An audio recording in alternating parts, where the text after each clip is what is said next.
मानव समाचार, मानवता के हक में। मानव समाचार में आपका स्वागत है। मालेगांव तहरीकों का शहर, यहाँ से अलग अलग वक्त में जो है हमेशा तहरीकें जन्म लेती हैं। अगर हम आज़ादी से पहले की बात करें तो चाहे वो रेशमी और रुमाल तहरीक हो, चाहे वो खिलाफत की तहरीक हो, मालेगांव शहर ने हमेशा हर तहरीक में बढ़ चढ़ कर के हिस्सा लिया है। मालेगांव शहर के लोगों की फितरत में ही शायद तहरीक का हिस्सा है और तहरीक बसी हुई है।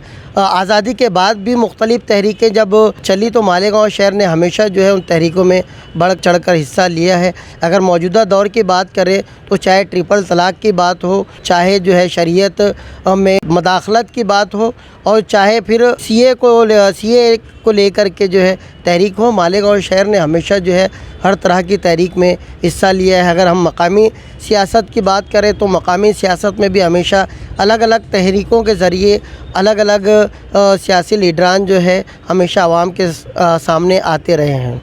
अगर आज के दौर की बात करें तो आज के दौर में मालेगांव शहर का एक ऐसा नौजवान है जो हमेशा अलग अलग तहरीकों से मालेगांव शहर की आवाम को बेदार करता रहता है। वो हमेशा लोगों के मसाइल को लेकर सामने आता है, अपने एक मुनफरिद अंदाज़ में, अपने अनोखे अंदाज़ में जो है तहरीकों को छेड़ता है।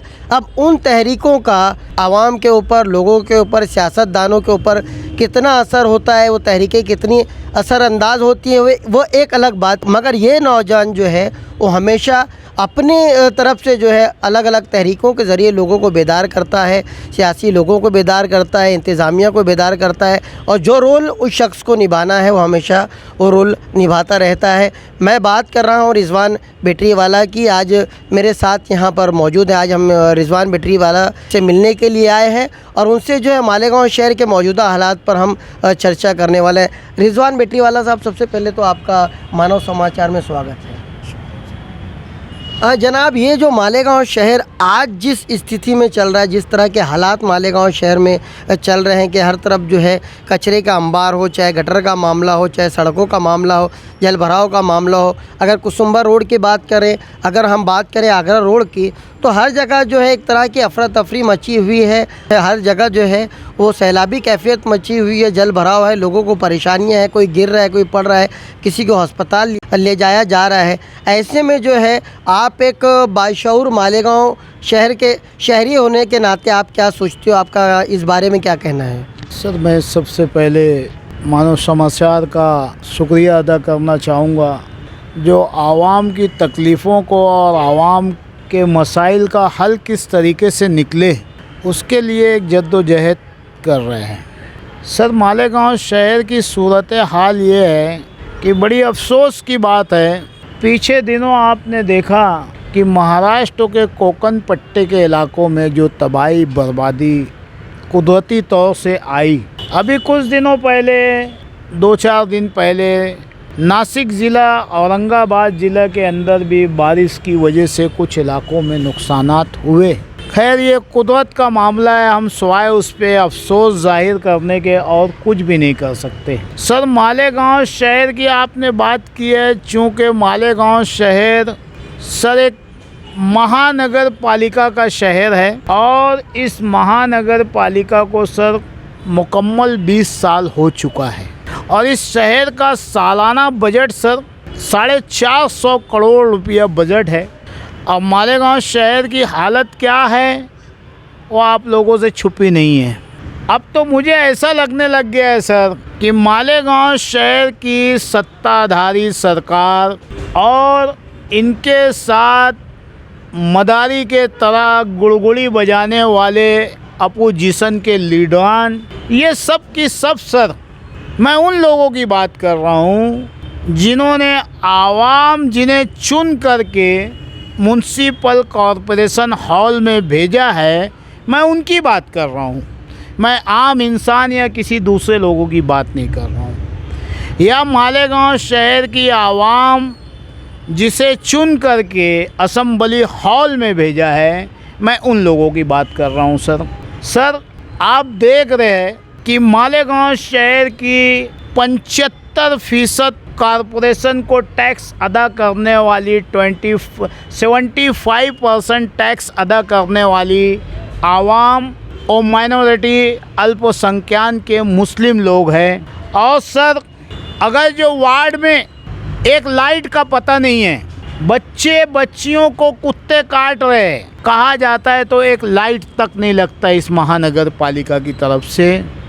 आज अपना कैमरा आप ले करके आप अपने चैनल के माध्यम से सर संगमेश्वर राम सेतु पुल पे संगमेश्वर भाग में सर चालू लाइट उतार के नई एलईडी लगाई जा रही है। लगना चाहिए, शहर का विकास होना चाहिए, मैं शहर के विकास के साथ हूँ, लेकिन ये कौन सा विकास हो रहा है कि एक चालू लाइट उतार करके वहाँ नई एलईडी लगाई जा रही है। और एक मुस्लिम समाज का इलाका जहाँ के हमारे मेयर है, जहाँ की हमारी स्टैंडिंग कमेटी है, जहाँ के हमारे गठनेता है, जहाँ के हमारे कारपोरेटर है, सत्ताधारी में भी बैठे हुए, अपोजिशन में भी बैठे हुए, एक एक चीज़ों के लिए वो तरस रहे हैं। Sir Agra road, Kusumba road की बात करें तो मैं आपके चैनल के माध्यम से पूछ रहा हूँ, मालेगांव शहर के तमाम चुन के जाने वालों को चैलेंज है मेरा कि आप 200 फीट की तो रोड बता दीजिए जहाँ आवाम सुकून से चल सके। अभी मैंने देखा आपके चैनल पर ही कि मौजूदा एमएलए साहब आगरा रोड का सर्वे कर रहे हैं और उन्होंने कहा कि कुछ 11,500 करोड़ इसका फ़ंड निकाला गया। कहाँ से कहाँ तक इसकी लंबाई थी, कहाँ से कहाँ तक इसकी चौड़ाई थी, ये तमाम बातें उन्होंने आपके चैनल के माध्यम से रखा। सर समझ में ये नहीं आता कि जो आगरा रोड पे काम चालू है, जो चारमीनार होटल है, वहाँ से लेकर के कोहिनूर बर्फ़ कारखाने वालों तक, वहाँ तक अभी साल भर पहले सर 56 लाख रुपये की गटर बनी, वो गटर मट्टी में मिल गई, उसका हिसाब कौन देगा? ये 11.5 करोड़ ये कहते हैं कि वो महानगर पालिका से किए, मेरा फंड आने वाला था, इन्होंने रुकवा दिया तो इसलिए वो फंड नहीं आ सका, इसलिए जो फंड है यहाँ पे लग गया। अरे सर क्या बेवकूफ़ बना रहे हो आवाम को, जनता को क्या बेवकूफ़ बना रहे हो? हमारे मौजूदा एमएलए साहब कह रहे हैं कि यार इनकी सरकार है, ये यहाँ भी काम नहीं करने दे रहे, वहाँ भी काम नहीं करने दे रहे। अरे भाई आप सांसद असम्बली में चुन के जाने वाले एक रुकन हो, आप अपने शहर की तकलीफ़ बता के सरकार से अपना फंड ला सकते हो, काम कर सकते हो। अगर जो कोई आपके का काम मालेगांव शहर में गलत काम हो रहा है, आपकी सांसद में असम्बली हॉल में नहीं सुनी जा रही है, तो आप एक रिपिटिशन क्यों नहीं हाई कोर्ट में दाखिल करते हो? जो गलत काम हो रहा है, आवाम का, जनते के पैसे की बर्बादी हो रही है, आपके पास वकला है, आपके पास ताकत है, आपके पास अच्छे सलाहकार है, तो आप एक हाई कोर्ट में पिटिशन क्यों नहीं दाखिल किया आज तक? मेरा सवाल है। दूसरी बात सर, निहायती अफसोस की बात कि माननीय कमिश्नर साहब, इन्हें हिदायत नहीं हुई कि ये आगरा रोड पे उतर के आ जाएं, हम वहाँ दलदल में डूब के बताएं कि आवाम का हाल क्या है। मेरे साथ कई नौजवानों ने डूब करके बताया कि इसके अंदर हाल क्या है। उसके बावजूद कमिश्नर को छुट्टी नहीं मिली कि वो वहाँ पर आके सर्वे करके देख लेवे कि आवाम को तकलीफ़ क्या है। दूसरी बात, ऐसा मालूम होता है कि मालेगांव शहर के जितने भी लीडवान हैं, सत्ताधारी से लेके अपोजिशन तक, मालेगांव शहर के मुस्लिम आवाम को फ़िरका परस्तों के हाथ बेच दिया है। सर आज नांदगांव से मेरे दोस्तों ने फ़ोन किया कि रिजवान साहब बहुत बहुत मुबारक हो, आपकी कारपोरेशन के लोग यहाँ पे एक अतिक्रमण की गाड़ी, 4 tractor, 10 Falkland machine, 4 Falkland machine, 10 pump, 2 fire brigade की गाड़ी, सर 60 से 80 कर्मचारी, मलेरिया डिपार्टमेंट के पारखे साहब, तुम्हारे दूसरे साहब, कमिश्नर साहब, मौजूदा एमएलए साहब, सब लोग वहाँ पहुँचे संडे के दिन काम करने के लिए। टैक्स भरे मालेगांव की आवाम और काम करो आप जाके दूसरे सिटियों का। ऐसा मालूम होता है कि मालेगांव शहर को इन लोगों ने सिंगापुर बना दिया है। अब डिलीवरी जो है हॉस्पिटल में भी जाने की ज़रूरत नहीं, टेक्नोलॉजी बहुत हाई हो गई है। महानगर पालिका आपके घर पे ही डिलीवरी करवा देंगी, धुलिया जाने की ज़रूरत नहीं, नासिक जाने की ज़रूरत नहीं। इतना तरक्की कर ली है। सर आप पूरा कैमरा लेके थक जाओगे ढूंढ ढूंढ के, आपको एक गंदगी नहीं मिलेगी हमारे यहाँ। सड़कें चांदी की सड़कें बन गई है, 450 करोड़ का बजट है भाई, तो सड़कें तो चांदी की बनने ही वाली है। एक छगन भुजबल के इशारे पे पूरी महानगर पालिका संडे के दिन उठ के नांदगांव में जाके काम कर रही है। अरे भैया तालीम दोस्त, ज़रा बोल तो रे आका के, मालेगांव की आगरा रोड और कुसुम्बा रोड पे कब घूमी है कमिश्नर, कब काम करेगा? मालेगांव शहर की परेशान आवाम का कब काम करेंगे? घरकुल योजना 11,000 घरकुल कॉलोनी, सर 200 करोड़ की बदुनवानी है। माननीय छगन भुजबल साहब, मैं आपसे अपील कर रहा हूँ, 200 करोड़ की बदुनवानी है, चौकसी करवा लीजिए ईडी से, नहीं निकली तो रिजवान बैटरी वाले को चौराहे पे फांसी पे लटका दीजिए। ये हमारे शहर की आवाम है। मैं आपके चैनल के माध्यम से सर आवाम से दर्दमंदाना अपील करना चाह रहा हूँ कि इंसाफ आप लोगों को चाहिए तो गांधीयाई तरीके से सड़कों पे आना पड़ेगा। इनकी आपस की दुश्मनी में, इन सियासी लीडरों की आपस की दुश्मनी में शहर की आवाम चक्की में पिस रही है, कोई पूछने वाला नहीं है। जितनी संजीदगी से आप मुद्दों को उठाते हो, जितनी संजीदगी से आप तहरीकों को छिड़ते हो, तो क्या वजह है रिजवान बैटरीवाला साहब के आपके दर्द को, कर्ब को हम समझते हैं, हमेशा एक जोशीले अंदाज में अलग अलग तहरीकों को लेकर आवाम के सामने जाते हो, और ऐसा कोई वाक़या हो जाता है तो हमने बारहा पीछे से आवाज़ भी लोगों की सुनी है कि रिजवान बैटरीवाला को जो है वो फ़ोन लगाया जाए।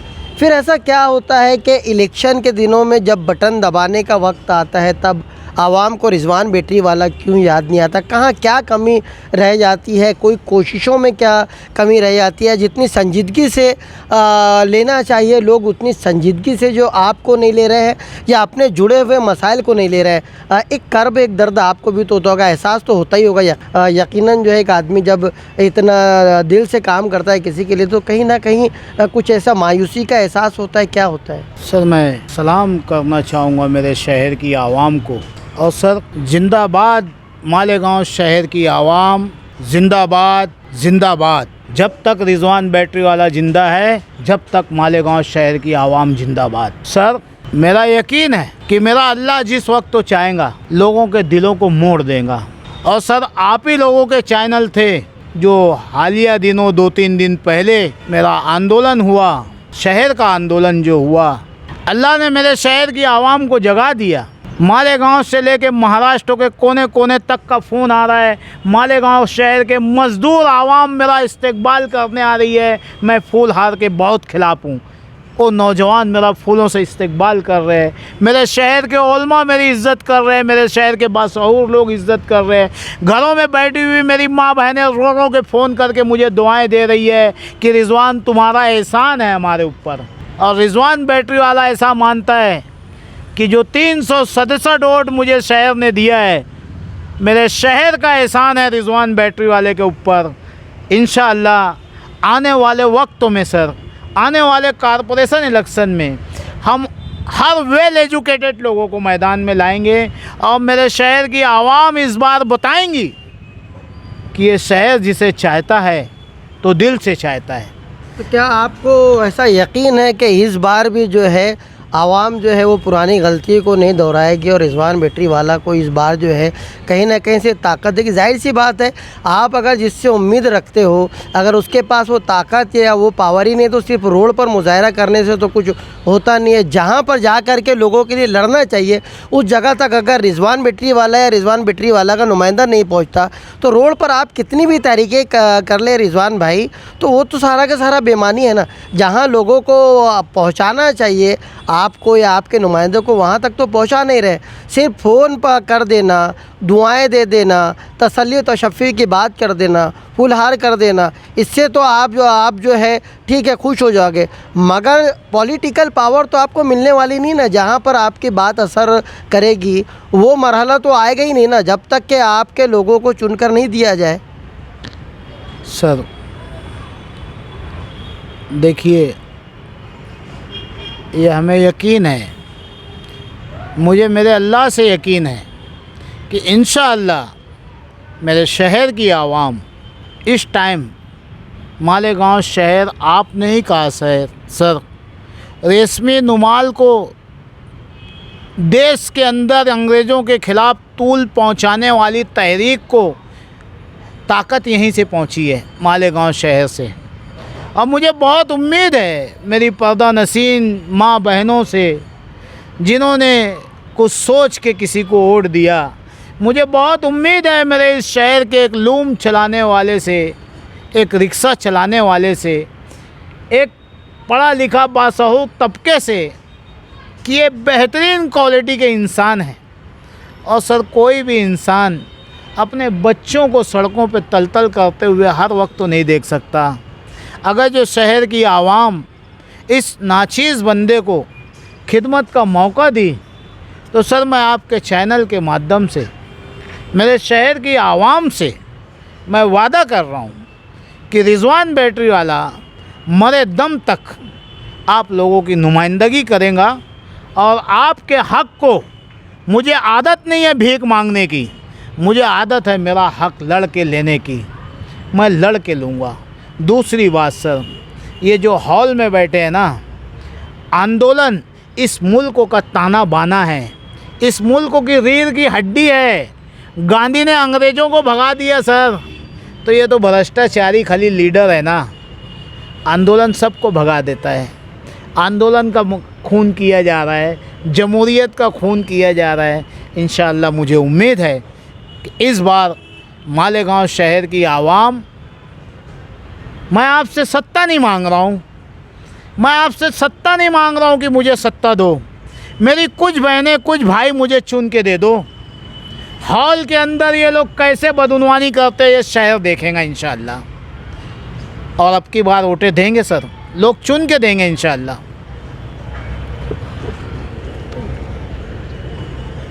ये थे रिजवान बैटरीवाला साहब, काफ़ी पुरुम्मीद शहर के मुस्तकबिल को लेकर के भी और अपने आप को लेकर के भी। अब देखते हैं कि ये तो आवाम की उम्मीदों पर खरा उतरने की पूरी कोशिश करते हैं, मगर आवाम कब इनके उम्मीदों पर खरा उतरेगी और कब इनका ख्वाब जो है वो शर्मिंदा ताबीर होगा, ये देखने की बात है। देखते रहिए मानव समाचार, सबसे पहले सबसे तेज़, हमेशा सच के साथ।